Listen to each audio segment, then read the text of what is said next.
Oh, my wife's 20 pounds thinner and she's just cleaning constantly. This shit's great. Just no teeth, but like I want to like try heroin on camera. I want to try crack on camera. You can fuck up your asshole on heroin, like bro. Sex was my shit. I loved. I mean, I'm a ho-ho. You know, are you from Tennessee? Because you're the only 10 I see, right? And then she'd be like, go fuck yourself. And I'm like, my bad. That company made around $100,000 because that video blew up. Wow. Now they're real. Now they start talking to me different.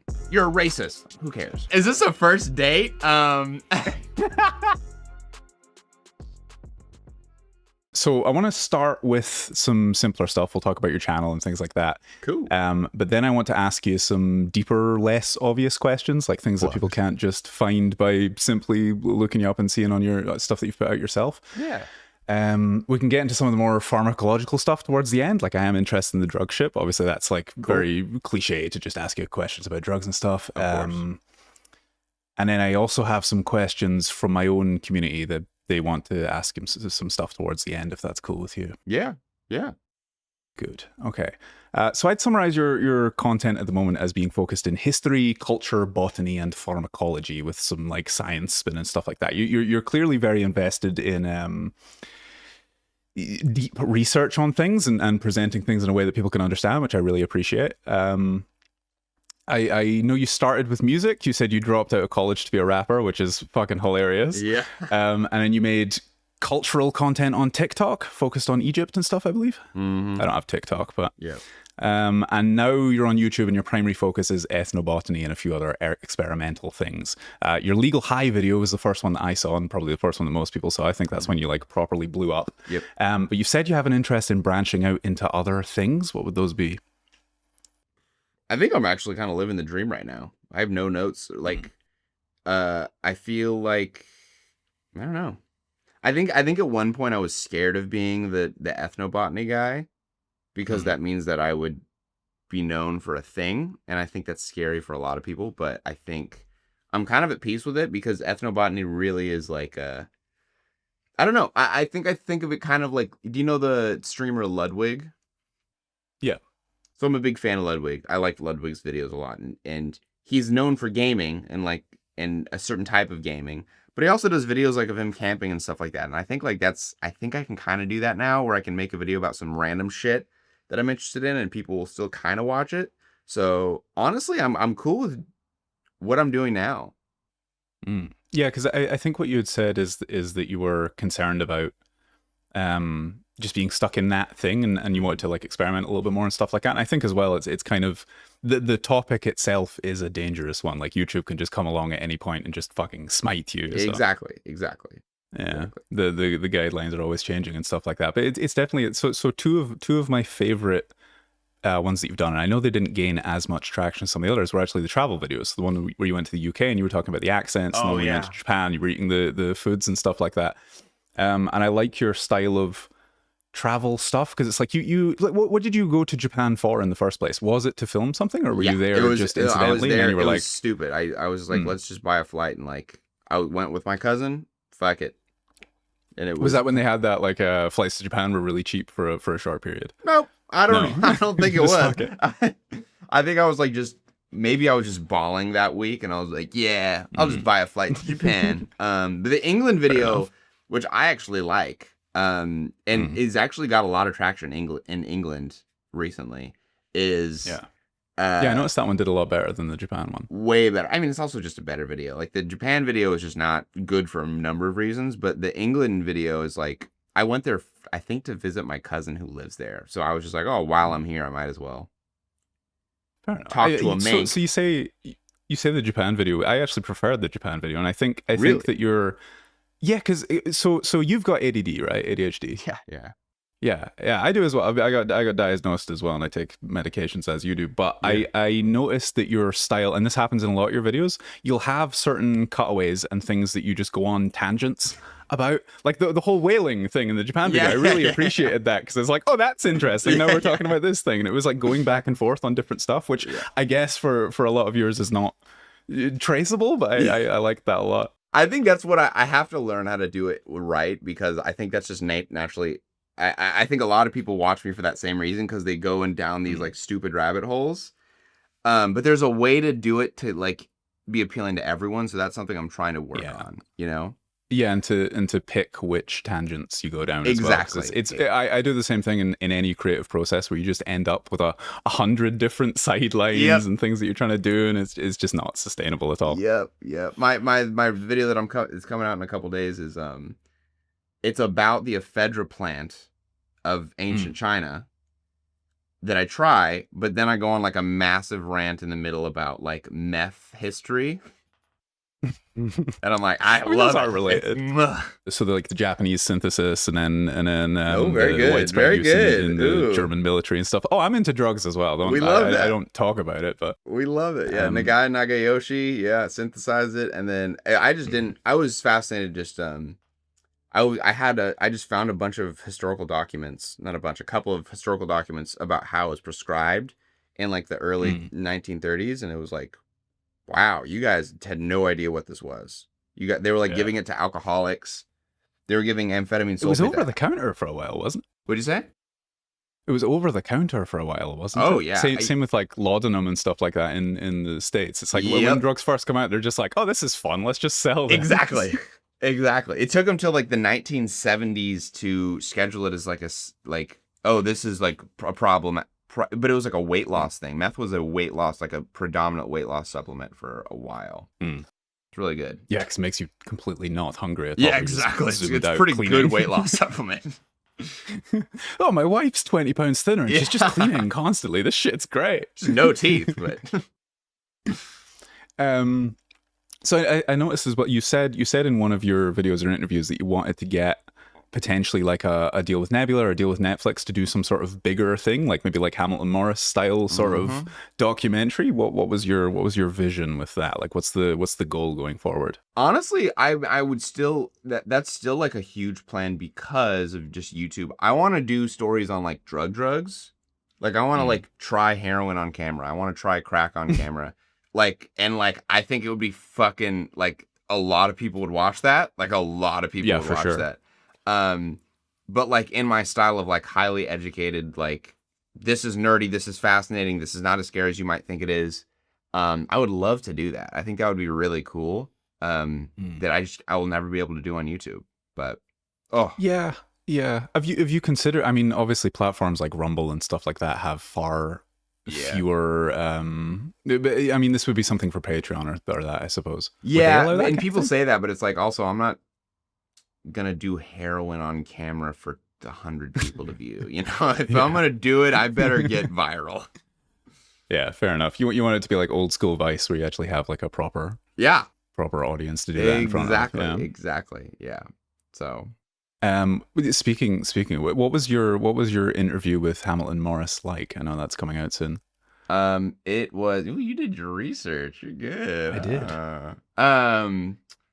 It was weird. It was good, but it was weird because he's obviously a massive influence on like my whole genre. Like we don't exist without Hamilton. I don't exist without Hamilton, right? So like there was like a star aspect to him. Like I don't sometimes I get starstruck. So with him I definitely got starstruck. And in the interview you can tell like I'm like nervous as shit. Like I am please like me. Like it gives that energy. So that was, I think that's like the major takeaway, and that's just my insecurity kind of speaking. Because like we do talk about some cool stuff. We talk about a couple topics on drugs that were kind of cool, but I didn't really want to talk to him about drugs because I don't know, there's literally hundreds of hours of him talking about drugs online, you know? It's his thing. Yeah. And you'll see in the interview, I have like these interjections in it, and I explain like, this interview is kind of for me because I'm scared of becoming the famous drug guy like Hamilton was. And I was like, I wanted to interview someone who like is one of the only people who knows what I should expect. Right. So you want to sort of live the experience through him before it happens. Exactly. And I was like, it was like a talisman. I was like talking to him about like, hey man, like what's am I gonna be okay? Exactly. And he was no help. But he was very he's just I got to hang out with him like a decent amount outside of the interview. So like I do get a bit of his character. He's just a very pleasant person. Just a good. He just really cares about drugs. He really is that passionate. Yeah, truly brilliant. So on the subject of like insecurity and stuff, actually, before I go into that, I want to go back to the heroin thing. Yeah. How would you balance? Because obviously, you know, there's illegality issues and things like that, but you know, no one can arrest you for having done it after the fact of exactly in your system, etc. They could, but yeah. How would you balance the sort of ethical thing around that? Because obviously, it's an incredibly addictive substance. I grew up in like I don't think there's anything wrong. I don't think there's anything. I don't think there is such a thing as a bad drug. There are just bad uses of drugs. Like these things are just compounds. It's whatever. And I'm a fuck the government kind of person. I don't think that any legislative body has any business telling you what you can and can't do with your own person. You know. But that being said, you are someone with an influence, and how would you balance the sort of moral and ethical implications of doing something like that on camera and potentially being like, oh, this is wonderful and it's great and like harm reduction stuff without feeling like you are potentially putting other people and their own decisions in danger? So I asked Hamilton this actually. I asked Hamilton about like, do you ever feel the pressure of being, you know, when you were the drug guy and you maybe exposed people to a certain drug, right? Do you feel a pressure of you should not be addicted to drugs because you like, how can you promote drugs and, you know, one way, but then have them hurt you simultaneously behind camera, right? And he explained, and I agree with this in the same way with my content, is just don't tell people one side of the story. Like, as long as you tell people, like, oh, this is super addictive, don't get it wrong, then it's kind of like you're just educating. And I think for, like, if we took the heroin example, right? I think the annoying thing about when people are scared of certain drugs, like heroin, that are, like, very socially scary, which heroin is really not, we can get into that, but people don't understand, like, heroin to probably a lot of people would not be appealing in the slightest bit. Because like opioids, right? For me, I am very prone to opioid addiction, right? I'm very much, it's a drug that really attracts me. I like that feeling of like comfort, of warmth, of like love. Like I love that feeling. But to like a lot of my friends who are in like loving relationships, that hole is already filled for them. They don't crave that in the same way that I do. And so they focus on the negative aspects of opioids that they try. They feel more nausea. They feel the itchiness on the face and the histamine response, and they get annoyed by it, right? And that's the same thing with alcohol. Some people get really addicted to that feeling of alcohol.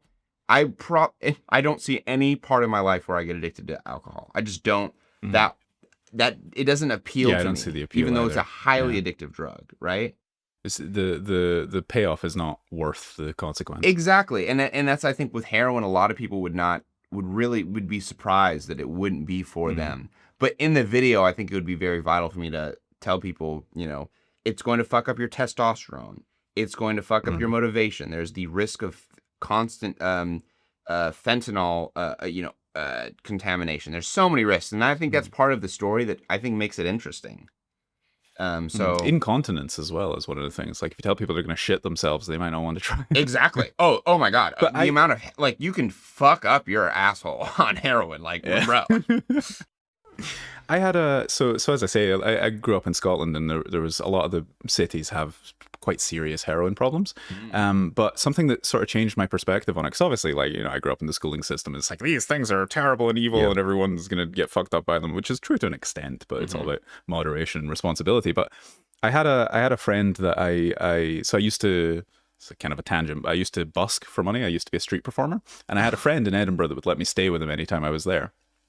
And his girlfriend would recreationally buy £10 worth of heroin once a month and smoke it, just like for a whole weekend, just smoke heroin, and then not do it at all after that. And she'd do this like once a month and just smoke heroin all fucking weekend. And that was her recreation, her holiday. And she's like, yeah, I don't really crave it, whatever. It's just a fun way to bliss out. And he picked up one of her like joints one day thinking it was weed, smoked it by accident, fucking hated it. It was like the worst experience possible for him. So it's like that.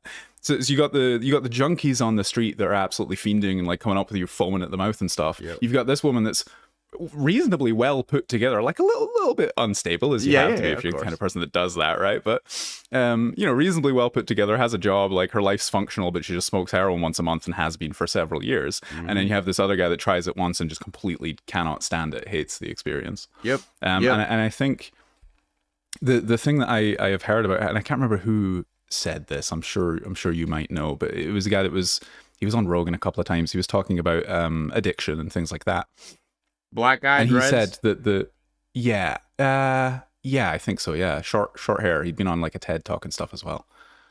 But he had studied the drug addiction programs in, I believe, Portugal and the Netherlands, and it essentially come to the conclusion that people who get addicted to heroin and things like that are looking for some sort of escape, and they're looking for that warm, loving feeling because they don't have that sense of connection in their real life.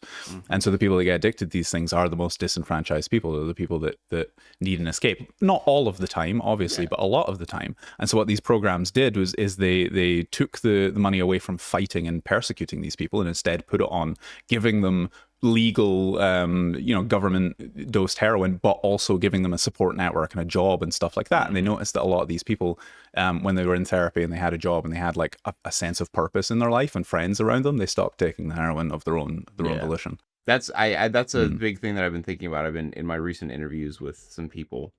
I asked them, do different drug addictions tell you something about a person's needs or wants or their personality?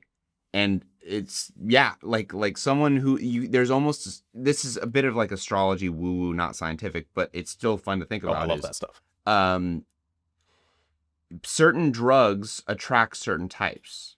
Xanax for me, Valium, benzodiazepines do nothing for me. They are exhaustingly boring because what those drugs offer is a sense of relief of anxiety. So the people who tend to get addicted to those are who? Higher anxiety people who are higher strung, type A. They put a lot of pressure on themselves. I don't do that. So it's not appealing to me. Alcohol, different. But opioids, for example, prime example right now in my life. I'm single. I live in a new town that I don't really love. And I just wake up and work. I just wake up in my room here, study random papers that I find or historical documents, whatever the fuck, maybe try a drug, and then I go to jiu-jitsu class. And then but it's boring. I'm like super lonely. And so I'm really prone to opioids. Like Kratom will call me and be like, hey, try me. Because I crave that. But when I was in loving relationships with people, that wasn't that appealing because I didn't need to. I had like that loving feeling satiated. Yeah, I mean, I think there's something to be said about, I experienced that as well. I've moved around to a few places. I live in Bulgaria at the moment. It's like when I first moved here, it's like, what the fuck am I doing? I don't know anybody, etc. But I think it feels like, home is where your hat is, or whatever. Home is where the people that you connect with are. And I think it's very, very important to do that in any place that you go so that you have a sense of community. Because it's like at the end of the day, we're social creatures. We need other people. The worst thing you can do to a person is isolate them and that'll make them depressed and all sorts of stuff. But I think there is also an element of giving things to yourself as well. And if you don't mind me getting really deep here, one of the things that you have said is that your first addiction was to attention from women. You want to talk about that? Yeah. Oh, you said you want to talk about that? If that's okay. Yeah, of course. Yeah, for sure. That was definitely my first addiction. I was super obsessed with starting probably in freshman year in high school, my main concern for everything was getting laid. Oh my God. I like her. I want to date her. It was just obsessed. And that proceeded well into my 20s. And that was I fucked up good relationships like that. I treated people terribly like that. I just was just kind of a dog. Womanizer is a strong term. Because I was raised by a mom who was I love my mom. I appreciate my mom, and my mom would be very disappointed if I was real bad, but I was not perfect, right? I was far from perfect. So yeah, I mean, I think that kind of, I don't know if I've aged out of it, but I don't crave it. I used to just spend so much time on Tinder and Hinge and just any attention, anything. But now I don't know. It's not really, I crave like love now, not attention. Yeah. I feel you. I think that's like a very young man thing, first of all, to just be wanting to shag around a lot. I think that's a testosterone driven whatever. And people do mature and grow out of that. But at the same time, it's like, it's interesting you say you had a good relationship with your mother, because I had a similar experience where and I want to ask, you said that you fucked up a couple of relationships and stuff like that, but did going after people, did you manage to get the attention when you were a teen? Yeah, but it was never enough. Yeah. But yeah, I think it was like this constant. I think there's a lot of things going on, but I think there was this feeling that I was ugly, that I was unattractive. And then I would just chase like, oh my God, this woman likes me? Holy shit. I guess I'm not like a total troll, right? And then like, you keep chasing that, but it was never yourself. Yeah. Yeah. Yeah, for me, it was emotionally distant women. And I'm like, well, if I can make her love me, then it means I'm lovable, you know? Really? Yeah. Oh, wow. Yeah. I always like got super, super excited anytime a woman was like, showed a little bit of interest, but was like emotionally distant. And I'm a really sooky, vulnerable, like lovey, touchy guy. So I would always go for those women like, please love me. Did they ever give what you wanted? When I was young, no. So obviously I started getting into that stuff when I was like 13, 14, started really be interested and was very lonely, but I was a weird fucking kid. And so I didn't manage to get any attention from anybody. And it wasn't until I was 16, 17, I got my first girlfriend. And then that was when things started to change. But I went through that same thing of just like being a total whore and womanizing and being into all the pickup stuff. This is how I ended up doing what I'm doing now with the social coaching. But yeah, it's always some combination of just being a young man, I think. But I think a lot of people have that thing and struggle with that, where it's either looking for attention or affection or love or something, and they don't feel that they can get it. And as well, I think as a lot of young men don't have an experience of really being or feeling wanted. It's like the people that give you the compliments are like your mother and stuff like that. And there's very, in male society and in male friend groups and stuff like that, there's very little emotional support, which I think is a big problem. Because then we start to associate vulnerability with femininity, and then it comes out in unhealthy ways, and then that fucks up relationships and I think further. And it's a whole that's thing. kind of a chicken or egg thing. I think a lot of like men, for example, most of my friends my entire life have been women or gay men, and I think it's just because I was actually just talking to my cousin about this like 2 days ago.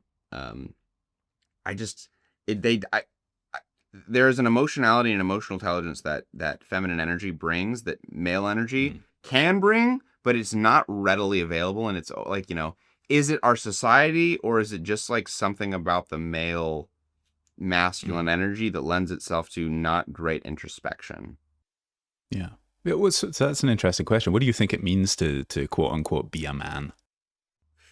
Fucking God, the funny thing is when you ask it direct like that, I'm just like nothing, but I don't know. I don't know if it has. I mean, the funny thing is, or to be masculine, if that's an easier, because obviously you get feminine women, you get feminine men, you get masculine women.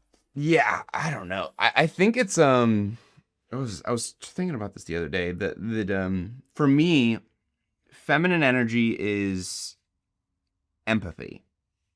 It is being able to truly understand another person's perspective, being patient, being sacrificing, being giving, right? And I think like when you go in the extreme of that direction, femininity of like just super, you go into like, it's almost left versus right politics. It's like left is very feminine and right is very masculine. Left, when you go too far left, what happens? You get kind of nitpicky, you get kind of like whiny, like complainy, you get like the stereotype of a woman, emotionally driven. You get the stereotype of a left, right? Everything's offensive, all that kind of stuff. But then when you go too far right, what happens? You get the stereotype of a man. You get someone who is cold, who is non-empathetic, who fuck the immigrants, I don't care about anyone else's problems except for my tribe's problems. And you get very protective, but in a very toxic male Andrew Tate way. Yeah. So I think that's kind of how I see it. It's like similar to politics in that way. Yeah, I would agree with you. I think that these things exist in, like, the reality itself is polar. There is a spectrum of things. There's right and left and up and down, hot and cold, and all of that stuff. And any extreme is bad. And I think there's a real trend in the quote unquote manners, and like you say, fucking Andrew Tate and stuff like that, where young men are being pushed into like, masculinity is not a bad thing. Masculinity is very healthy when it's embodied in a good way, but it needs to be balanced. And all of these things that you're talking about, like empathy and emotion and all of that sort of stuff, are feminine, but that they're also qualities of a good masculine man, in my opinion. And I think what creates that imbalance, it's like a fucking taijutsu. It's the yin yang thing. Each thing needs to have a piece of the other in it to balance it out. Yes. And women become immature when they don't have enough of that rational masculine side, and men become immature and toxic when they don't have enough of that grounding, emotional, intuitive, feminine side. Yep, I agree. And there's a massive disconnect in culture and politics and all of that sort of stuff, which is, anytime two extreme poles clash, it's violent. Yeah, this is very true. So on the subject of social stuff, I noticed. So you're very confident on camera. Right. And you seem to have a big ego, and I don't mean that in a bad way. I mean that in a good way. Okay. Right. It's good to have a strong ego for things like this. But I noticed in your Japan video and in your UK video and a couple other things, you've talked about sort of social anxiety and feeling like you can't approach certain people and things like that. What do you think causes that difference in context for you? Like, why is it different in public and in social situations to not assert yourself, but it's fine on camera? Well, the funny thing is, most people in my, like, how I act on camera is exactly how I am in real life. It's very good. I think you get to see my most authentic version on camera, because I get to not have to worry about what, people, like, I'm not, like, luckily, like, my audience just likes when I rant about fucking shit, right? So I just get to be like, cool, I just get to be me. And like, I get to, but when I'm hanging out with like family or friends, you can't really do that, right? I have to, like, they don't really want to hear a rant about mitragynines, like, action on the mu receptor. No one really cares, right? But with social anxiety, I think the Japan video is different, obviously, because of just Japan is fucking social anxiety. Like, that's just the vibe. But with I think that exists everywhere to an extent, but it's like hyper focused over there. I mean, it's very extreme and very felt there. I don't know. I also think, just, this is maybe a tangent, people generally, I do not have a lot of social anxiety. Even I do nowadays, because just a lot of people do. People are scared to talk to folk now. Like, when I was a kid, pickup, I was so into the pickup shit too. I went, I forgot the channels I'd watch. I'd watch these like pickup artists on YouTube, and then I would do it. I'd go to the mall with my friend and be like, cool, you go, I dare you to go to her. Cool. Hey, are you from Tennessee? Because you're the only 10 I see, right? And then she'd be like, go fuck yourself. And I'm like, my bad. And then I go and try another one, right? Oh, she wasn't giving me IOIs, bro. There's another 2 set over there, though, that I think we should open. Wait, what's is that some like Chad shit? It's just all fucking bullshit terminology from back there. IOIs, like indicators of interest, and oh god, that's the new age pickup shit. Yeah, back in my day, it's so fucking nerdy. Exactly. I was super into that, but now it's like, obviously, we're all a little bit more empathetic, so we don't want to make women uncomfortable. Back then, I just wasn't as empathetic. I was like, oh, I made them uncomfortable, deal with it, right? But now I'm like, it's kind of a dick move, Maybe they're like out shopping and having a bad day, I don't need to be bothering this poor lady. I was also, 15, so. I think all that stuff has become a lot more, it's more popular now, but it's also like it's come into the public limelight and people are more aware of it, and therefore it's more demonized. And so I think it's having the effect that the people that are attracted to that are now just shittier people because of the people, or like, I've met a lot of guys that are into pickup stuff, obviously, through my line of work, that are like, they'll change their name, they'll use pseudonyms, and they'll be like, oh yeah, I do this, but I don't tell anybody I do it, and stuff like that. And it's like, do you not realize that what you're doing, it's almost like they don't realize that there's any sort of alternative. And all of that stuff, like I said, it's very analytical, it's very left-brained, and all of that sort of stuff, and it attracts the kind of guys that it's based in insecurity. You're like, I don't feel good enough. And so, and that, like, all this IOIs and indicator of interest and sets and stuff like that, it attracts the kind of people that want method. They don't want to change themselves. They want a routine that they can use in order to like trick people. They want a psychology hack. And it's like you see like dark triad Machiavellian shit, and it's like, yeah, you totally want to be a narcissist, a psychopath, and fucking what's the other one? Narcissism, psychopathy, and sociopath. Narcissism, psychopathy, and what was the other one? The dark triad. I can't remember off the top of my head. But anyway, there's not good things that you want to do. 28. Oh, so we're the same age. So we grew up in the same pickup era. So you've tracked. Oh, it sounds like you've just tracked it better. Like early 2000s, yeah. Yeah, I was. Oh my god. I wonder if we did. You watch like Tipsy Bartender? Mate, the name rings a bell. He's like my era was like dude. RSD and TNL and companies like that. Oh god, I was wondering if we watched the same pickup, because I was really into that shit at one point. Because it's. Yeah. I mean, I say this a lot. Like, every man, no matter how good the man is, has a bit of incel in him, and you just have to wait until like life gets them down enough and lonely enough for that incel to really come out. But that's just 100%. You know, it's just what it is. But with pickup stuff, it's funny. I didn't know. Hold on, I'm kind of curious on like how this new age shit works, because back then it was all about women like. You know, it was this, you had to stereotype women and be like, women like confidence, you know, women like, and they would be like, women like assholes, which is like, sure, I guess, bro. But when in actuality, it's just like, you were trained to go out there. I remember, this is one of my finest moments. I went to American Eagle, which was a shopping area. And I went up to a gal and I was like, I said some raunchy, not raunchy, but kind of like little disrespectful, like pickup line. And then someone who was right next to her, who I assumed was not with her, was like, excuse me. And then my response was like, oh, I'm sorry, is this your sister? And then she's like, oh, you're kind of good. I'm her mother. And I'm like, oh, can I have your daughter's number? And I think I got it. And it was like me being a fuckhead. But it was the fact that like her mom and her, like they were like, this kid's confident. Like, he might be a fuckhead, but he's having a good time, and now we feel good about ourselves as well. Yeah. And I think that was It does work to an extent, but that's the thing. You're saying like, oh, women like assholes and stuff, and that was the common belief. It's like they don't like assholes. They like confident, assertive, dominant men who ask for what they want. And it just so happens that most of those men are assholes, and so that's the people that they pick, because those are the qualities. It's like they don't want the fucking asshole, but they want the guy with those qualities, and those are the kind of guys. Yeah, but it's also, I think what's necessary for me is that when you play an act that's not you, right? When you put on a face that's not yours.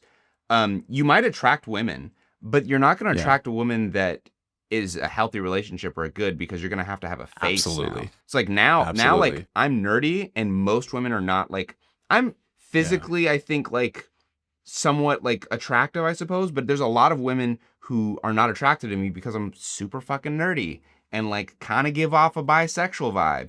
But the women that I attract... I've seen a lot of your comments, bro. Yeah, oh yeah. They're positive. Yeah. And my Discord does not help. My Discord is all queer.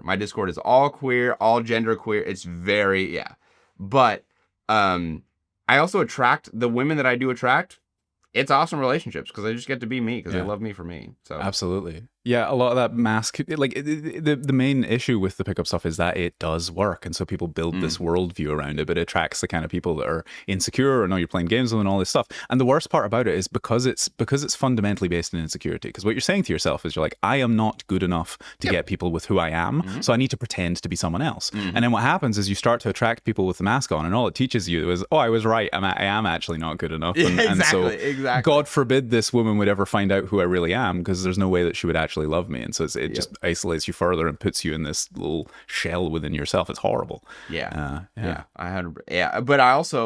you know, to be a little bit more on the toxic side, it did, like, I don't know enough children to like really speak on this like fluidly, but that I built up a muscle back then that I still have of I can embarrass myself and be fine. Like, I'm good. Like, I've had women tell me to fuck off, and I also have like I did music, and like I remember, I think there's a muscle that is very important to build, of being okay with fucking up. That I think, I don't know enough kids to know, but I think people are more scared of nowadays to develop. I think. Yeah, absolutely. Yeah, I mean, that's half of what I fucking teach is to get over. It's so because the thing that blocks you is social fear. You're like, I don't want to be judged. I don't want to feel like, this person might see me. This person will say no to me. If she rejects me, it means there's something personally wrong with me. All of these like limiting bullshit beliefs. Half of what I do is just teaching people to do stupid, embarrassing shit in public so that they get over that. Because at that point, you're like, oh, I can embarrass myself. I can draw attention to myself. And what's happening is nobody cares. Everybody's still being nice and friendly. And I think that the social anxiety is like a spectrum, and some amount of it is healthy. Any fear, any anxiety, is to keep you from danger. But what's happened is we've built a society, a structure in the modern world that allows us to isolate more, and so that threshold that would normally be pushed just by normal everyday activities. It's like your grandfather. How did you meet your grandmother? You went and talked to her because he had to. That was the only fucking option.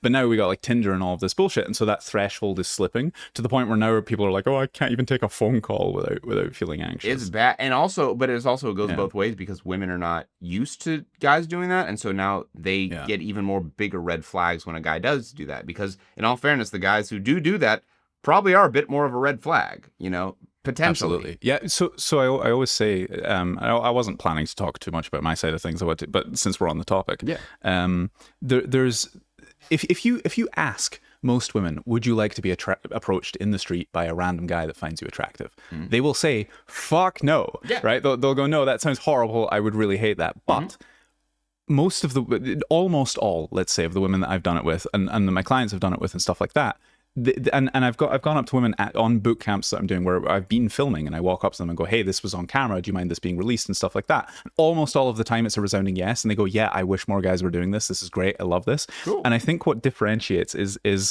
the majority of the time women are being approached, it's in one of two ways. It's either pickup guys who are using lines and routines, and there's this dissonance thing that they're picking up on. They know the guy's being creepy and there's something wrong, so it's like a big red flag, like the lines and all that bullshit.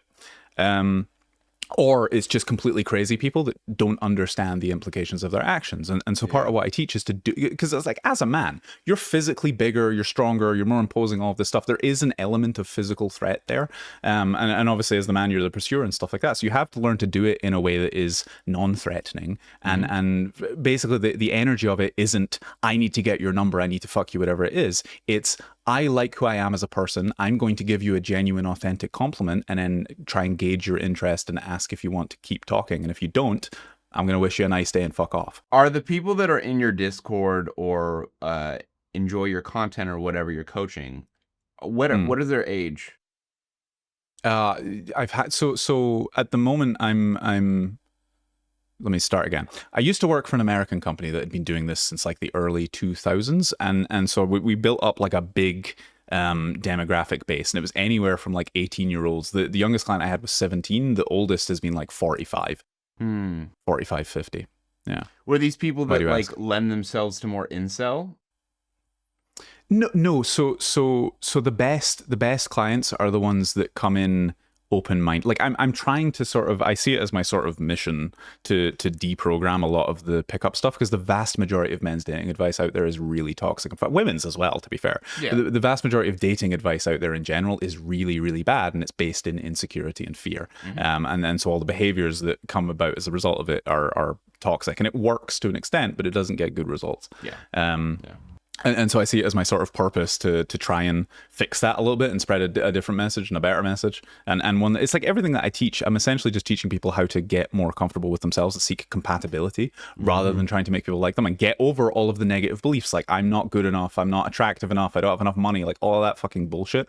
And we've had young guys, old guys, fat guys, thin guys, like bald guys with missing teeth that end up dating models and stuff just because they love themselves, and they go, it's like people think what women want is money and looks, because as men we think a little bit more in that frame, but what they really want is someone that makes them feel good and safe and takes care of things and has competence and all of that sort of stuff. And so the most important thing that you can have is self-love and how do you deal with it when you meet a guy who's coming to you, right? And he wants, let's say he's bigger, got no hair, missing teeth, right? Disheveled look, right? But he only wants like a model. He has a standard of a woman that he wants that's very obviously not in his league, I suppose, right? Yeah. What do you do to deal with that? Do you humble him and be like, hey man?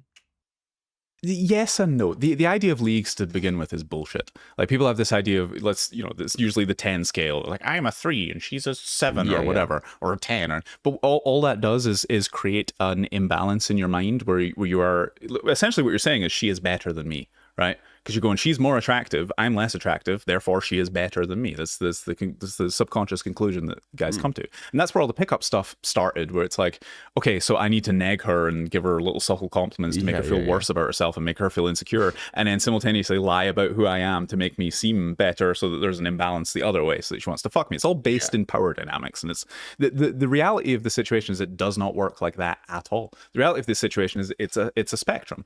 And if you are trying to attract people based on external things, so looks, money, status, all of that sort of stuff, you're going to attract the kind of people that care about that stuff. So if that's what you're focused on and that's what you're going out into the world and displaying, that woman's not. But I guess my counterpoint to that, and I agree with that, is this guy who's disheveled, he's obviously prioritizing looks, but then he wants a woman to look past his looks, which is like, well, bro, you're a trash bag. Why do you think that it's like, do you see what I'm saying? Yeah, so there's this concept of like looks matching, etc. And I think that's kind of, there's two types of attractiveness. There is conventional attractiveness, like models and stuff like that, and then there's individual attractiveness. It's like each person has their own unique taste. There's certain kinds of people and certain kinds of women that I don't find attractive at all. I have friends that's like they're 10. Just because you think someone is attractive does not necessarily mean that everybody else does. And there's a thing called the self-seeking like hypothesis, which states that people that are attracted to each other generally have like similar facial symmetry and stuff like that. So even if you're a bit fatter and she's thinner and whatever, if you find someone attractive that isn't conventionally attractive, it probably is, there is more of a likelihood that they feel the same way. But when it comes to these guys, again, the mistake is in making that women give a fuck what you look like, and they do to an extent. Like it's I always say it's a foot in the door, but the reality of the situation is we live in an aesthetically motivated world. Like the world will treat you better if you look better, and it will treat you worse if you look worse. Is that fair? No, but it's just the way that it is, right? And so when you get a guy that is objectively unattractive, it is good to work on things like, try and get a haircut if you have hair and slim down, lose the fucking fat. All of this stuff will help you, absolutely. But every woman that I speak to about what she is looking for, like let's say 19 out of 20, because there are some that aren't like this, and these are generally more masculine women that think this way. I think masculine tends to, and this could be masculine men, masculine women, doesn't matter. Masculine tends to look for visual and status and external things, which is why men generally, they put looks first. I want an attractive woman, and if she has a good personality, that's a bonus, right? Whereas women see it the other way around. It's like they want the internal qualities first, most of them. And then the external qualities are like every woman that I speak to about this, they're not saying, oh, there's not enough attractive men out there. There's not enough rich men out there. They're saying there's not enough emotionally competent men out there that have their shit together, right? And everyone that I talk to about this, or nearly everybody, because again, it's probably like 19 out of 20, being realistic. There's a lot of women that don't think like this, but most of them do. They will rate you as more physically attractive when they like your personality. And every girl that I've spoken to about this has said that at some point in her life, she's come across a guy that she did not find physically attractive at all, got to know him, really liked his personality, and then found him physically attractive after that, even if he's fat or whatever. We had a client, it wasn't my client, but the company that I used to work with, they took a guy, I believe it was in Hungary, that he was like a balding, overweight, missing tooth, kind of just like 40-year-old fat dude, right? He was a good guy. He was like a confident, jovial fucking guy. And this is a secondhand story, so I'm trying to remember the details. But essentially, it was like he wanted that model type or whatever. And he's like, oh, I could never talk. And I've had this experience with clients as well, but not this extreme, which is why I'm giving this one. He's like, oh, I want this model type of girl. And the coach was like, well, why don't you just go and talk to her and see what happens? And she would never go for a guy like me. Just go talk to her, see what happens, right? Went fucking great, swimmingly. They kissed. There's like the whole, everything went, like the interaction went well. They're walking around arm in arm, talking to each other, etc. And we talked to the girl afterwards, and it's like, well, he had this thing where he's like, I could never attract a girl like this. What do you see in him? And her response was, well, he reminds me of my father and makes me feel safe, and I'm really attracted to that, right? It's like the things that they look for are completely different. It's just because as men we look for visual things, we go, oh, that's the most important thing, where it's flipped. It's maybe like 60-40 the other way around, but it will always, it's not fair, because as a guy that is physically unattractive, you are playing on hard mode.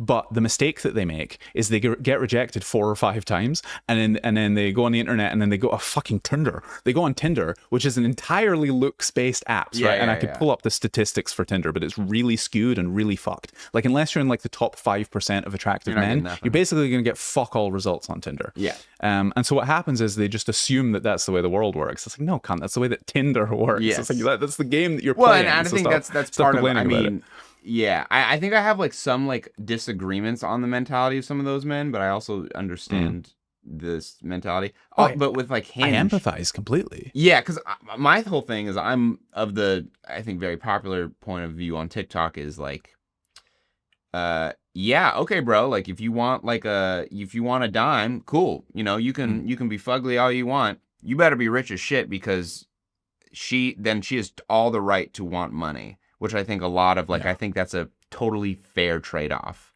Yeah, and there's a that works both ways. It's like there was I can't remember where the study came, but I believe there was a study, or someone talked about this.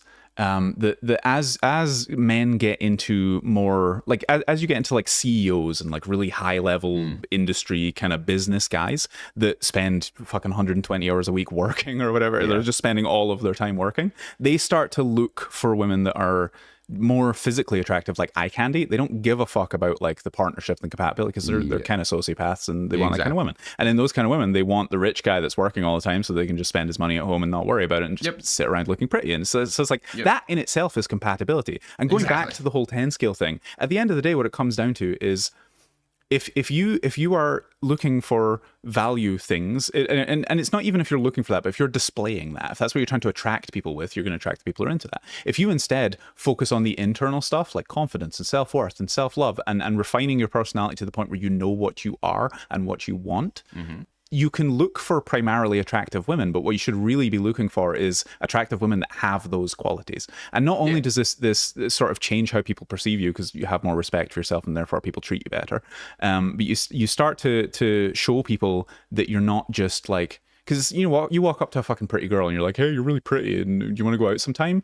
In her head, she's thinking, oh, here's another shithead that just cares about how I look. Right? Whereas if you walk up and you go, hey, you're fucking like, let's get to know each other, and you don't even ask for the number, you're just trying to get to know them on a personal level, and like filter, you know, if you're a nerdy type that likes fucking Dungeons and Dragons and ethnopharmacology and all of this stuff, if you're asking her about that and she's like, oh yeah, I took Datura last week, it was horrible, like, you know, but I really like Amanita muscaria tea and stuff. It's like, there you have something to connect on, and it's that connection that is the most important thing.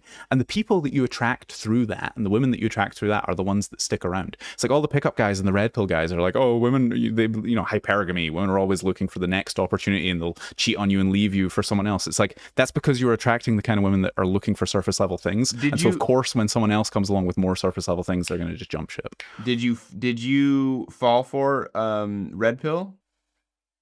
I got really, really lucky in that respect. So it's like you said you had that experience in the mall where things were going great and stuff. I started getting into pickup stuff when I was like 15, 16. Same. And I would go to nightclubs in my local city, and I'd find people coming out, and I'd either pay them for their wristband, or if it was a stamp, like lick and stamp the thing, so I could get in and just pretend I was of age. And then I'd go around using really cheesy, shitty pickup lines. And I had a couple of, like, I kissed a couple of girls. I had one that like took me home, and I was like, actually, I don't want you staying over and stuff like that, because it's like I was giving off a weird, creepy vibe. But the experience that changed my mentality about this stuff, I was sitting in a bar having a whiskey or whatever, and a girl came up to me, and she was like, I really like your hair. And it's like, obviously she's flirting, whatever. And in my head, I'm like, okay, this is where the training kicks in. Like, God, you got this, bro. And it's like, treat him mean to keep him clean, and so, keep him keen. And so I went, thanks, and just turned away from her. Fucking idiot. And in my head, I'm like, oh, this is the hottest thing you've ever done. Her panties are fucking soaked right now, man. It's like you seem like you're totally nonchalant. You don't care. And of course, I turned back around like 20 seconds later. She's just gone. Yeah, she's gone home to reconsider her life choices. What an asshole. You know? And I'm like, oh, maybe this stuff doesn't work. And I came across this guy back in the day. He was called Sasha Daygame, and he's gone off the fucking deep end now. I wouldn't recommend following his stuff, but his older stuff was kind of good, and it was all based in just be honest with people and just talk to people during the day. That's what it's called, Daygame, etc. And that's essentially how I ended up working in this industry, was through him. Oh, you like worked for him? Yeah, so I got into all this stuff when I was like 14, and then when I was 16, 17, I started like attending seminars and going to different events and stuff in the sort of men's personal development dating world. And I befriended them, became a personal assistant for Sasha. Then I was a video editor for a couple of years, and then I was assistant coach, and then I was coach for all of Europe. And then the company, he went down a crazy like spiritual path, and not in a good way, in like a I am God narcissism kind of way. Like, is he mentally ill? Did he become mentally ill? I don't want to disparage the guy, so I'm not going to say yes, but got it. Potentially. Yeah, okay, got you. Yeah. So the whole thing ruptured and split apart, and then I decided in the end, I'm like, okay, I just need to start my own thing, and so that's why I'm doing this now. Okay, yeah, and I can now see and hear you. You were cutting out. Okay, cool. So, wow, I'm shocked that it's like a defined industry like that. I just remember it being. I mean, I just obviously wasn't into it like that, but I remember it being some guys who just would like have his friends in his ear being like, okay, kind of like Impractical Jokers, but trying to get laid while doing it. Yeah. Well, so all of this stuff started back in like, and I've got a video about this on the main channel, but I'll just explain it. A lot of this stuff started back in like the 70s or 80s with this guy, Ross Jeffries, who was a sort of hypnotist guy. He was into the pickup stuff. He wrote a book about female psychology and talking to girls and stuff like that. Yeah. And then there was a big scene in Vegas in like the 80s or 90s, early 2000s. This is when guys like Mystery and stuff, shit like that started to pop up. Wow. Like the pickup artists. And it sort of became mainstream in the early 2000s with Mystery exploded it, and Neil Strauss wrote the book The Game, and that sort of gave a lot of popularity to this stuff.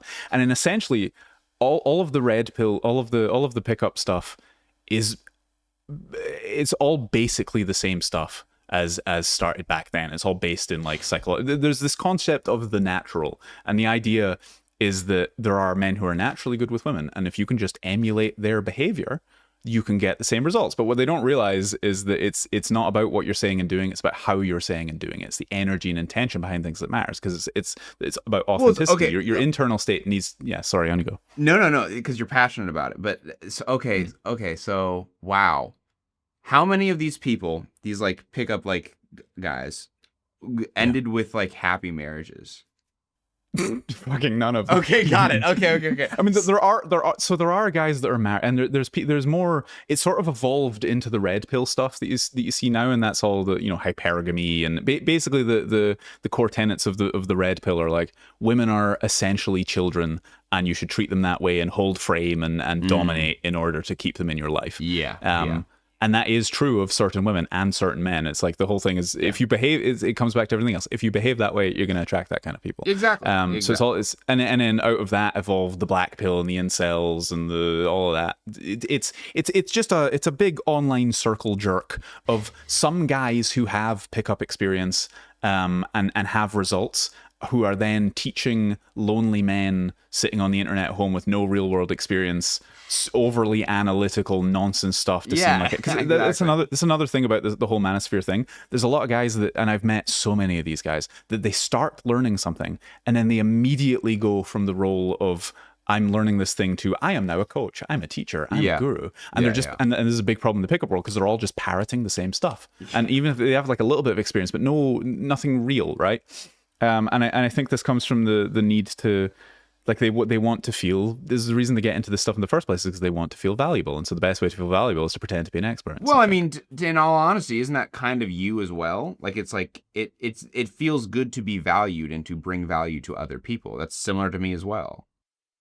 Absolutely, but it's important to actually know what the fuck. Like, there's surface level knowledge, and there's parroting, and then there's actual deep. I have done this. I have seen this. I have experienced this, and that's the point where you should start teaching other people. Yeah. Like, the difference is the experience level. Like, I'm 28, but I've been doing this for 14 years. Well, I mean, the funny thing is, I did not know that there was like a lineage. And like this, there's a lot of offshoots, but there's like a timeline you can follow. That's wow. That is, so you're passionate about pickups. That's cool. That's just like a niche. I'm not passionate about pickup stuff. I'm passionate about dating and social relationships. Well, the pickup stuff is disgusting and horrible, but it's important to know about it. I think I'm passionate about race stuff. Like I know a lot about like super racist shit and like drug stuff, like dark stuff. I'm not ashamed of like it's fun. It's fun to know about like how things come to be. And you're a nerd. Absolutely. I can see that you're a nerd. Like you care about 100%. Like, yeah. I'm very careful to try and distance myself from those people because it's not a good world to be associated with. No, it's not. No, 100%. No, they're not. They're. Yeah. But Lord have mercy, God. Speaking, let's get back to you if you don't mind. Okay. Speaking of things that are sort of societal poison and stuff, you had a whole video about snake oil. What do you think is the biggest snake oil thing that it doesn't necessarily have to be a physical thing? Like it could be information based, it could be a product that's being sold. What is the biggest like societal poison that you see? Oh God, Jesus. I don't know. Red pill shit. I don't know. I mean, yeah, that is my opinion. Yeah, I mean, red pill stuff's pretty shit, but like also, I think TikTok knowledge is exhausting. I think I was working with my Discord earlier in the week about like we want to make a video about how people can read scientific papers because I find that it's exhausting how like people in my family, friends will be like, did you hear that like new scientific research shows that this new blah, blah. And I'm like, got it. Where's the paper? And they're like, well, how am I supposed to? Just the headline. You can literally just look up any paper, like go to Sci-Hub. Yeah. There's literally a website where you can have access to every scientific paper that you need. And you can just read an abstract. It's going to give you way more information than a fucking New York Times or Vice article or Vox. Yeah, you know, I think the thing about it is people find the papers very, very intimidating because there's a in academia there's this emphasis on big flowery language and huge words to try and make yourself look smarter and end value and like exactly. But like that's why we wanted to make a video on like this is how you read it because it's like the abstracts like the scientific community. The most exhausting thing about it is that they use restrictive language, but they're not any much smarter. I mean, they are smarter, but like. They're not saying anything that's super hard to understand. You just have to like, just like read through their arrogance and be like, oh, they're just saying this. That's it. Yeah. I think that's also, I think that's kind of why people like my content because I think I dumb it down, but I can still make you feel smart. Cause like, I don't, it's not even that you dumb it down. You make it accessible. Exactly. But it's like, I mean, I do like, I read those academic papers and then translate it. But it's like I also feel stupid as fuck. Like they were trying to explain my Discord community. A couple of the people like they've done scientific research, right? And so they were trying to explain. What were they trying to explain to me? In scientific papers, they will give you like certain statistics to give like kind of an accuracy rating, p-value type shit, and they were trying to explain it to me, and I was like, I'm way too stupid for this. Nuh-uh. So I don't know. I think I can dumb it down because also I think I'm a little bit stupid. So I think that's very beneficial. I don't know. I think every smart person believes in some way that they're stupid, and every stupid person believes in some way that they're smart. Dunning-Kruger, and exactly, yeah. What are your like? This is either a really stupid question or a really good one, depending on how you interpret it. What are your core values? That is a stupid question. Yeah. What's no, but like what drives you? What motivates you? What do you think a good person is? What's the thing? I think right now in life, I've transitioned from. I went through like a heartbreak in like 2 years ago, right? It was like really bad, really fucked me. You probably saw it in the snake oil video. I did, yeah. Yeah, I was gonna ask you about that at some point. Yeah, absolutely fucking ruined me. I thought I was gonna marry this chick, like just absolutely ruined me, and like. She fucked up, but also I fucked up. Like it takes two to tango. Of course. But what happened then is I realized like I prioritized my entire life on being talented, on being famous, on being successful. Right? That's all I cared about. And I got it. I did it. I dropped out of college to do crazy shit and I did it. Somehow. I'm talented. People like I got all, and then I was like, oh, this is stupid. This was a dumb core value system. Wow, this doesn't do anything for me. And then I was like, wow, I wasn't I was a good boyfriend in a lot of ways, but like, I didn't sacrifice. I didn't really know the value of sacrifice. I wasn't present with my friends. I was very flaky. I was immature. And so now in life, I'm very much into trying to be a better son. My mom's cool, you know, and she's not going to be around forever. let's be cool with my mom so I don't look back and regret that. Let's be better to my friends because they helped me so much, you know? And so that's like what I'm prioritizing now, just being a good person. And also I know that like a big part of my life right now is trying to find a life partner. And I just kind of know that you attract what you get, you know, or what you prioritize. And so if I want someone who's of high morals and is loyal and all that, I need to be that. I need to be loyal and I need to be of good values. So that's what I'm trying to be. How old did you say you were? 28? 27. So there's a common I don't know how much you're into like fucking astrology and shit like that, right? I'm going to try and keep this grounded. But there is this idea, and I've experienced the same thing as well, starting last year going through. But I think every person, I was going to say every man, but every person experiences a sort of growing up phase, and when they're like 27, 28, 29, it's like, people call it the Saturn return, right? It's because the thing of boundaries and lessons and restrictions is coming back to where it was when you were born. But it could also just be that you realize that you're going to be 30 soon, and you're like, oh shit, I'm old. Yeah, good, totally. I think it's also biological. I think like, I think the fact that I'm not like, I don't have that much. I used to like, sex was my shit. I loved. I mean, I'm a ho-ho. Like I lost count. Past 20. But like, it doesn't. I just my dick is not. I'm not that. Sex is all right, I guess. I don't know. It's not as good as like a good conversation. It doesn't fulfill you. Yeah. Well, I retract that. It's a lot better than a good conversation. Yeah. Hold on. Yeah. But. Like it's I think I was just so horny, and now I'm just like I don't know. I'd much rather be a good father than say I got to have a threesome, Is it not, I mean, why not both, but is it not scary to is it not scary to realize how your own values are changing and over, because do you feel like a different person than you were even a year ago? Yeah. Oh, I think it's very scary. I think it's because it's also the death of my career, basically. It's the death of because what makes me and so good at what I do, like, not to stroke my own dick, but I'm going to stroke it pretty hard right here.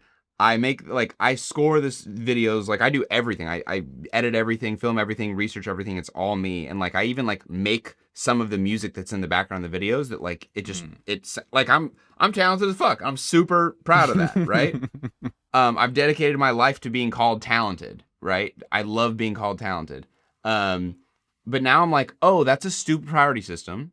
And if I want to be good at other things, like being a good friend, that means I have to sacrifice my talents. I have to sacrifice my videos. I have to sacrifice being the talented one, because that means I don't have to spend as much time on that. Like, I have to sacrifice my time for my partner or my friends. Yeah, I suppose it's a matter of identity. It's like you can still put time into making good things, but you have to pick who you are at this point. And I know you talked as well about that whole like Dr. K. Puera Turnus thing that was the gifted man child, the visionary, the dream, but not the growing up. You got to grow up. You got to sacrifice and let dreams die.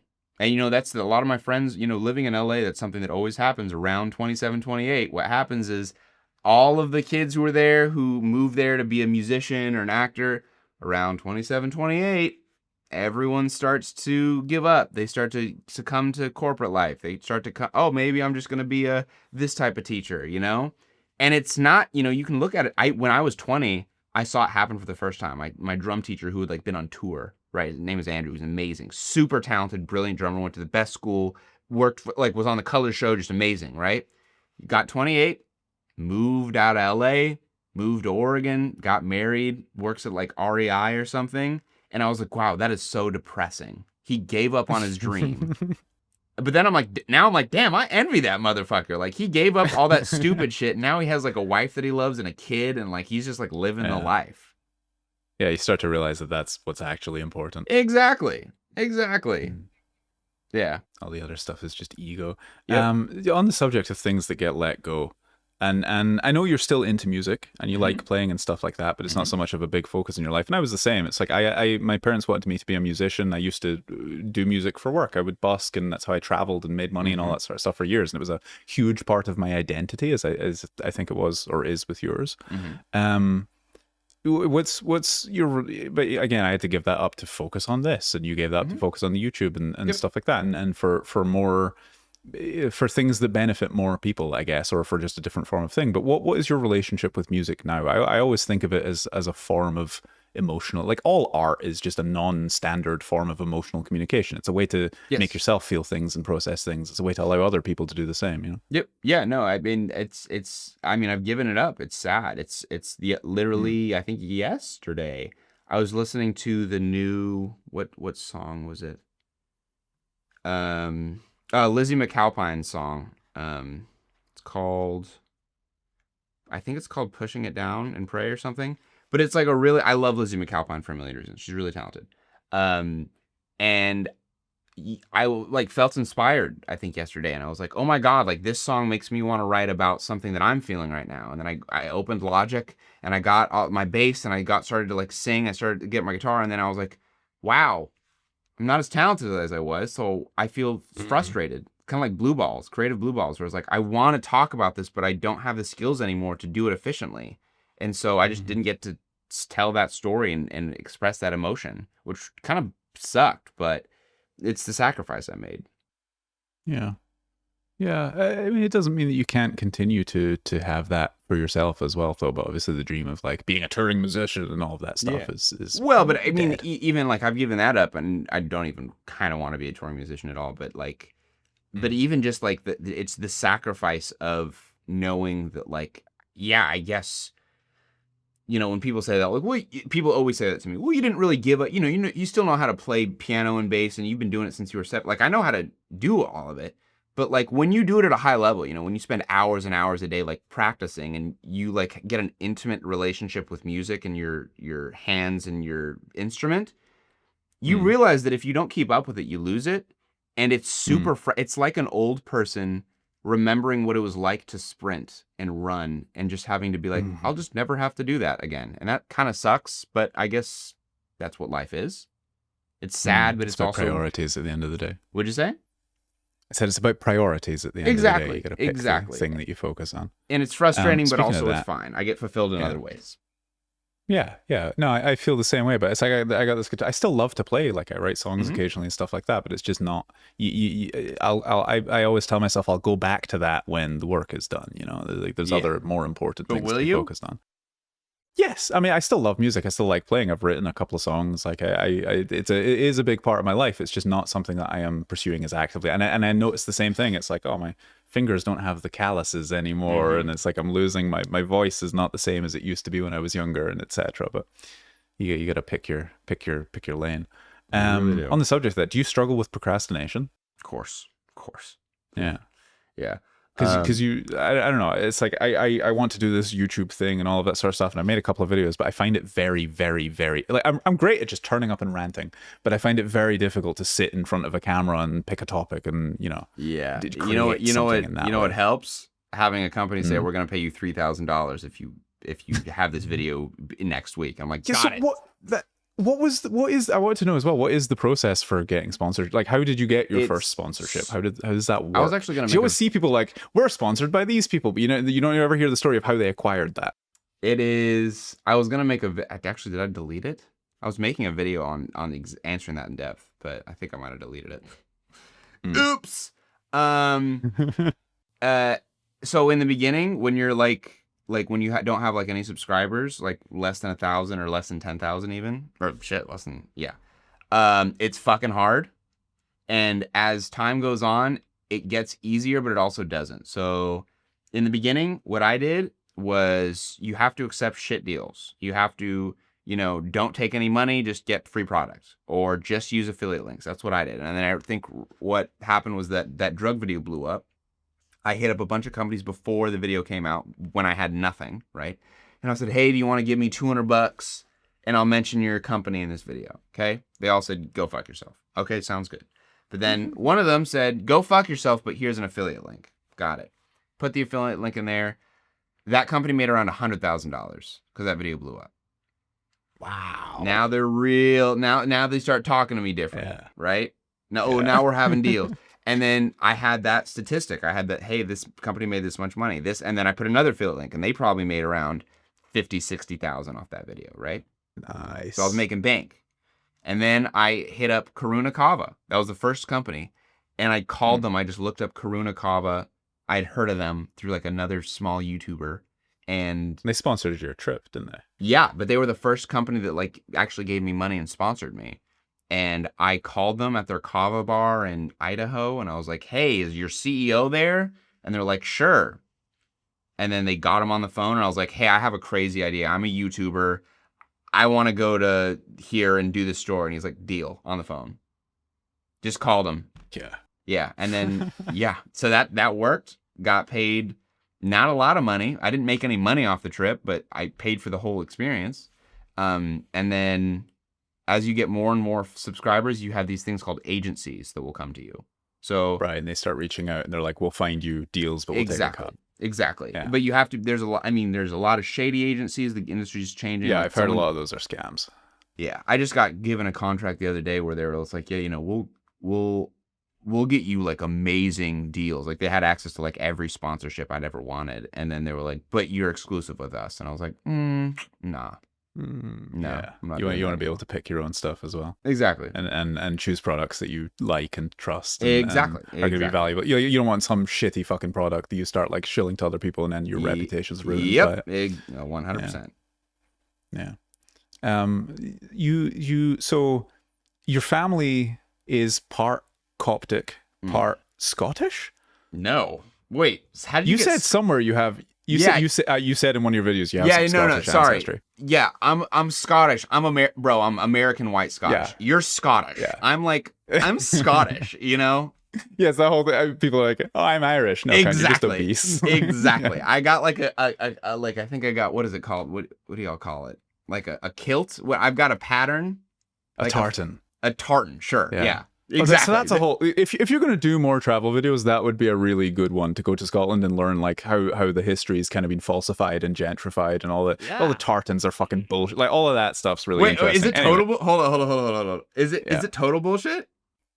So I'm not like an expert on this myself. But I have met people that are really into Scottish history and culture, and essentially it seems that Scotland for a while was used as a resort for English aristocracy, and so they would create these whole like ideas and themes and like kilts were a thing, but not nearly to the extent they are now. My understanding, this could be wrong, but my understanding of it is that the original kilt was this like massive long woven out of sheep's wool and dyed with whatever was around. So it was like berries and grasses, and that's where the colors come from, the reds and the blues and the greens and stuff. But they were nowhere near as intricate and that as they are now. But it was their clothing, it was their sleeping bag, it was this whole thing that they, the hill tribes of northern Scotland and stuff would have this big protective thing. And then eventually it became a frilly wee skirt and the whole, fancy boots and all that bullshit. It was like a gentrification of the history and the culture. And there was the Highland clearances as well. They kicked a hell of a lot of people out of the land. There's a whole big thing to Scottish culture and history that is not taught in the mainstream education about it. I'd be game. Scotland's one of those Scotland and Ireland, but also love a Scottish Irish accent. Oh my god. Aye. The women, every Irish woman I've ever met, I was like, please marry me, please marry me. Accent, Oh my god, the accents are cool as hell. The people are cool as hell. I fucking understand them. UK is easily one of my favorite like countries in the world, or not countries, things. Well, it is technically. So I mean, they are separate countries, but yeah, it's a unit. It's a weird, complicated situation. That sounds exhausting. But yeah, do a Scotland video at some point. That'd be fucking great. I'd love that. Learn about the whiskies or something as an excuse to go there. Eat some haggis. Oh, that's it. See? I can do that. I think you'd like haggis. Is one of these things that sounds disgusting because it's boiled offal and intestines and stuff like that. And it's like sheep guts in an intestine with some meat and things like that, and then it's boiled, but it's delicious. It's so good. Yeah, coming from a Scottish person, yeah, I'll trust that. Yeah, totally. So you're part Coptic, part just white American. Then I guess exactly. Yeah, white American. Yeah. But you said you you played gospel bass at church for a while, and obviously Coptic is heavily tied in with Christianity and stuff. What do you have? I know you're not a religious person, but what is your relationship with like religion and spirituality and things like that? I've chilled out. What's your idea of God? So yeah, I mean, like when I played at church, think about gospel, like black church is like, man, you can turn a Muslim Christian with that shit. You go in there, that music you will feel God. Yeah. Like the amount of times I cried in church from like just like from feeling the spirit. Like when we're all like doing a bump and like we're like everyone's like jumping up and shouting. Like it doesn't matter what your religion is. You feel like there is some spiritual presence in you because you just feel the emotionality of people being vulnerable in themselves and like speaking in tongues. And it's just like people are just doing what feels natural to them.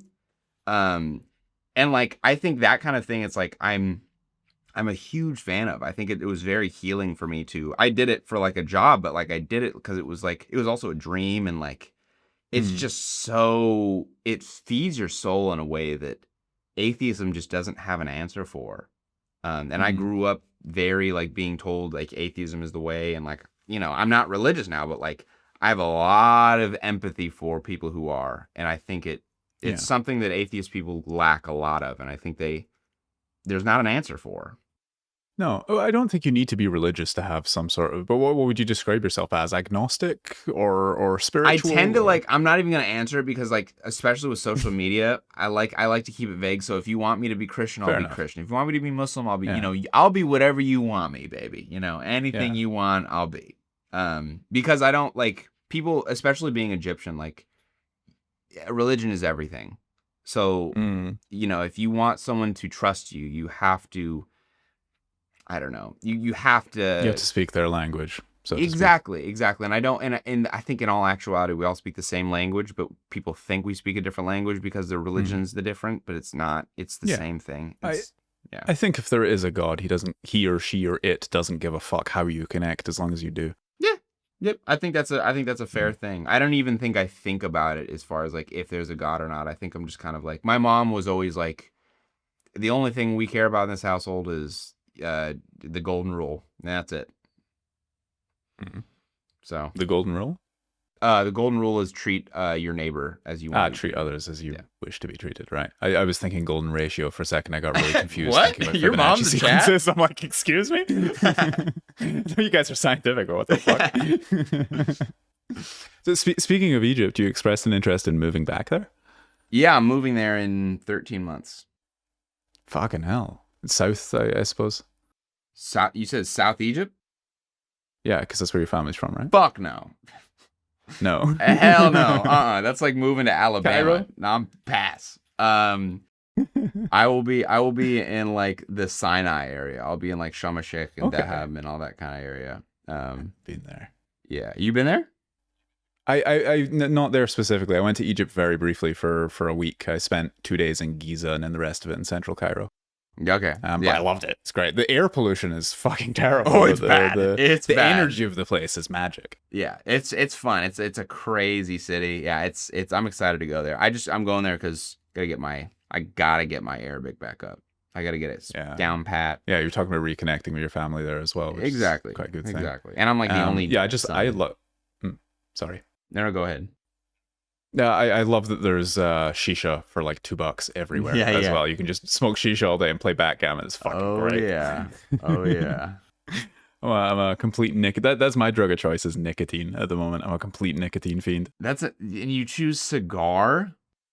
Cigars, yeah, I've recently gone to pipe smoking as well, which makes me look like a right cunt, but it's great. Oh, it's so much cheaper than cigar smoking. Wait, is it right cunt or ripe cunt?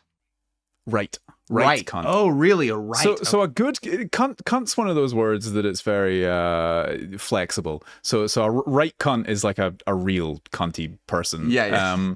Posh cunt, fucking. But if you say that's a good cunt, it means that guy's like a really great guy. Yeah. See, it's kind of like shit. You got good shit and bad shit, real shit. You know? I've been recently thinking about just like upping and leaving where I'm at right now, like next month, and just being like, I gotta move somewhere because I'm depressed as fuck here. I gotta move. And I'm like, I kind of want to go to Ireland, like maybe Morocco. I can't decide yet, but I'm like, those are very different places. I know, but the vibe is like the Irish people are just like, I don't know, they're cool as shit. Moroccan people, cool as shit.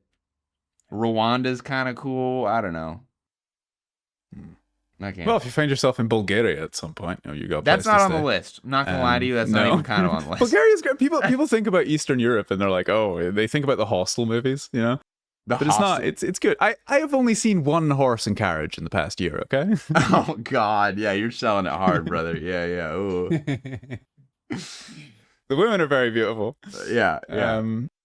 On the subject of Egypt, what do you think about all the sort of like ancient aliens things, or even the idea that ancient civilization, there was some like supreme ancient civilization that built the pyramids. I think they're like racist in a funny way. I think they're like I think they often stem from like a brown and black people built that. Brother, no, that's not. They can't do that, right? So I think that's where it comes from, because they don't say that with the cathedral, right? But I also don't think it's a big deal. Like you're a racist. Who cares? If you don't think that we could do it, that's fine. Baby. I mean, there's two theories. There's the aliens helped theory, and then there's the ancient civilization was a lot more smarter and technologically advanced than we give them credit for. And usually that goes down the lane of it was about vibration and energy. Yeah, exactly. Instead of just like being like a certain way. You understand they just moved some rocks. Like it's not that crazy, right? Like, I mean, they're big rocks, but they're just rocks.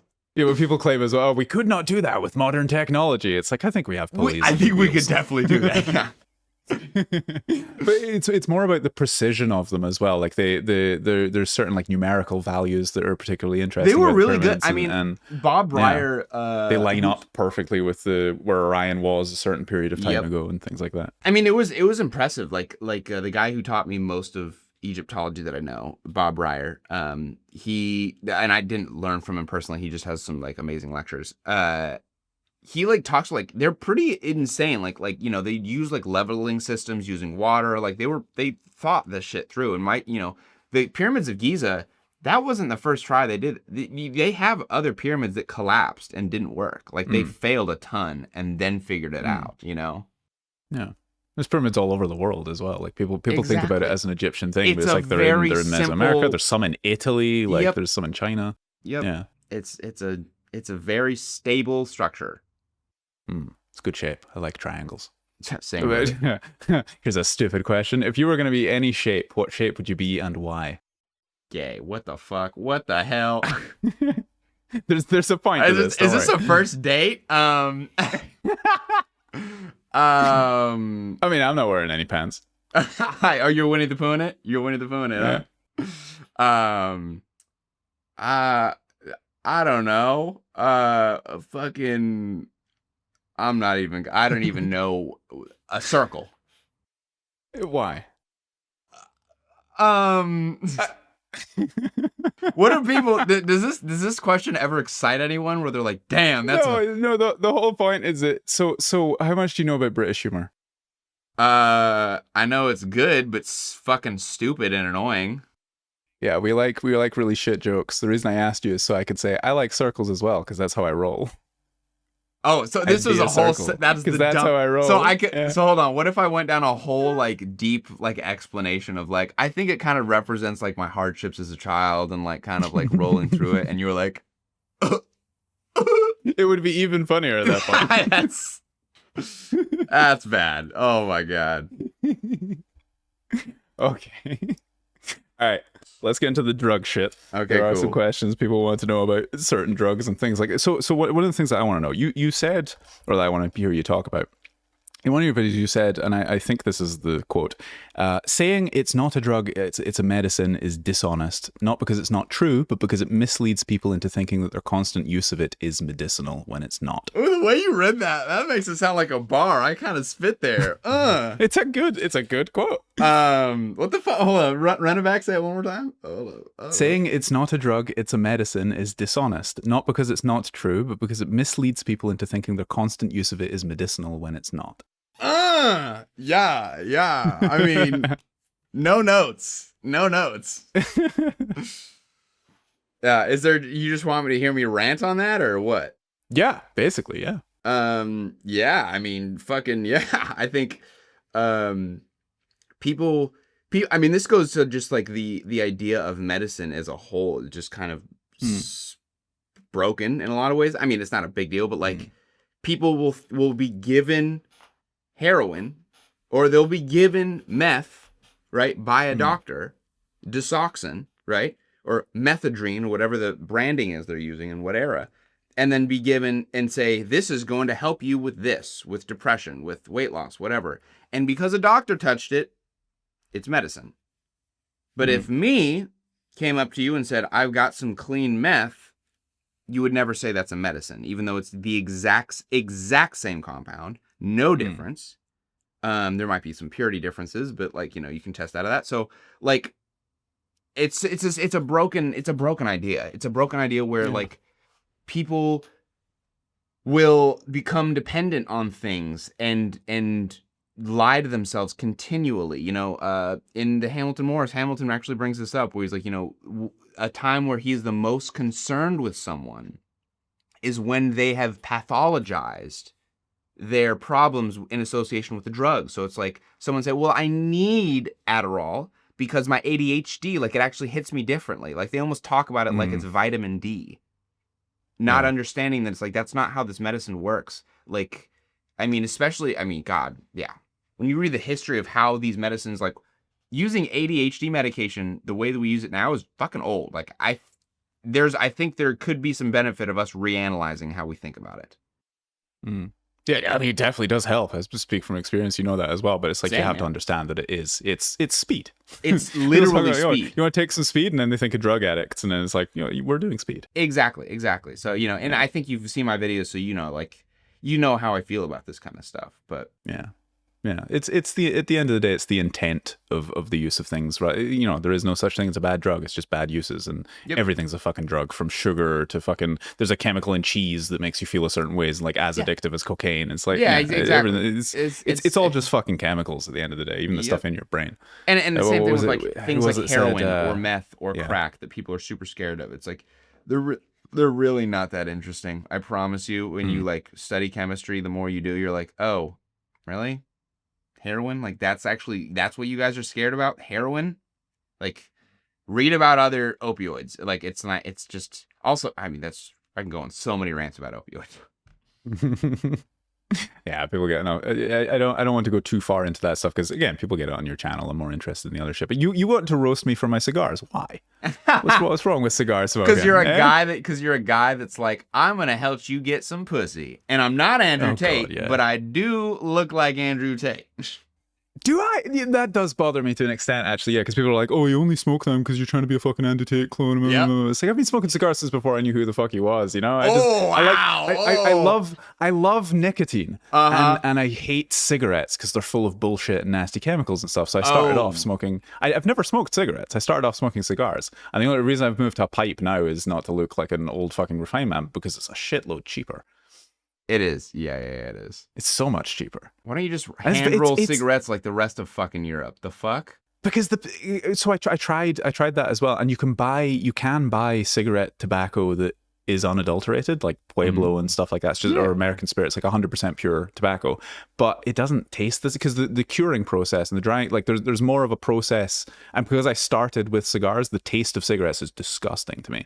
Like the tobacco just tastes different, and the paper is there. It's like it's a different experience. And also to get the quantity of nicotine that I'm looking for, especially because I don't inhale, right? Because with cigars and with pipes, you don't draw them into your lungs. To get that quantity of nicotine in a roll up, you have to get like king size. Fuck it, it's a whole thing. Why don't you just use a Zyn? Because then it's like, what's the point? You know, it does. There is an element of it that feels cool. Tate, you motherfucker. Yeah, It's not like the Andrew Tate thing, but there is an element of smoking cigars and pipes that feels cool. Oh God! There it is. I've never denied that, but it's like you Charlie Chaplin that bitch. You're like, drug. I thought this was cool before Germany. It's like, okay, brother. I mean, fuck you. No, you're not a nicotine person yourself. No, I like nicotine. I mean, you know what? I get some nicotine right after this. You kind of sold me, but yeah, nicotine's cool. It's neuroprotective. It prevents Alzheimer's. Oh, shut and, the fuck up, and all that sort of stuff. It's great. Like smoking anything is bad for you, but I looked at the fuck because I don't like putting things in my body that I'm not aware of what it is. Like even when I used to use a lot of drugs, it's like I was always constantly testing everything. I was really paranoid about that shit. It's like I've looked into, there's very few long-term studies on tobacco use that are just cigar smokers or just pipe smokers. It's usually people that started with cigarettes and moved, or that do both or whatever. And so a lot of the data is, in my opinion, skewed. And because you're raising your chances of mouth and throat cancer, but obviously you're not breathing into your lungs, so that's different. But it's you know, you got a 1 in 2 chance as a person of getting cancer at this point anyway. It's like, what is the, I don't know. I'm just justifying my own fucking addiction here. Yeah, it's total drug justification, but I totally vibe with it. But it's like, how many old fucking guys do you know that smoke cigars and smoke pipes and have been doing it for like 60, 70 years and are fine? Like I've never met a grandfather single one of those smoked a box of cigars a week. You know, really? Fair enough. You gotta hang out at more like golf resorts, bro. I think exactly. I mean, maybe this is a Scottish thing, but like, I've known like maybe 2 guys in my life who were cigar smokers, and they were total douchebags. Like the guy that I like, I can think of. Yep, he was not a total scumbag. Not all cigar smokers are cunts, but most cunts are cigar smokers. No, I don't know. My grandfather smoked a box of cigars a week for most of his life, and he ended up quitting when he was in his 80s and 90s. And he did get cancer, but it was skin cancer from being out in the sun too much. Yeah, I mean, in all honesty, we're teasing you. To each their own. It's funny to tease you. It's just everybody's like got a vice. It's not even like we all do douchey things. Like when I smoke weed, I look like such a scumbag because I don't like to, if I have a joint, I don't like to smoke it directly because I don't want to, you know, share saliva. I don't want to get it wet for you, right? And then it's also really hot. So what I do is I put it right here and then I go, so it cools down. You make like a apple bong with your hands. Exactly. And it cools it down and it's better. It's healthy for everyone, you know, but I look like a fucking piece of shit. I look like a right cunt, right? It's so douchey. Okay.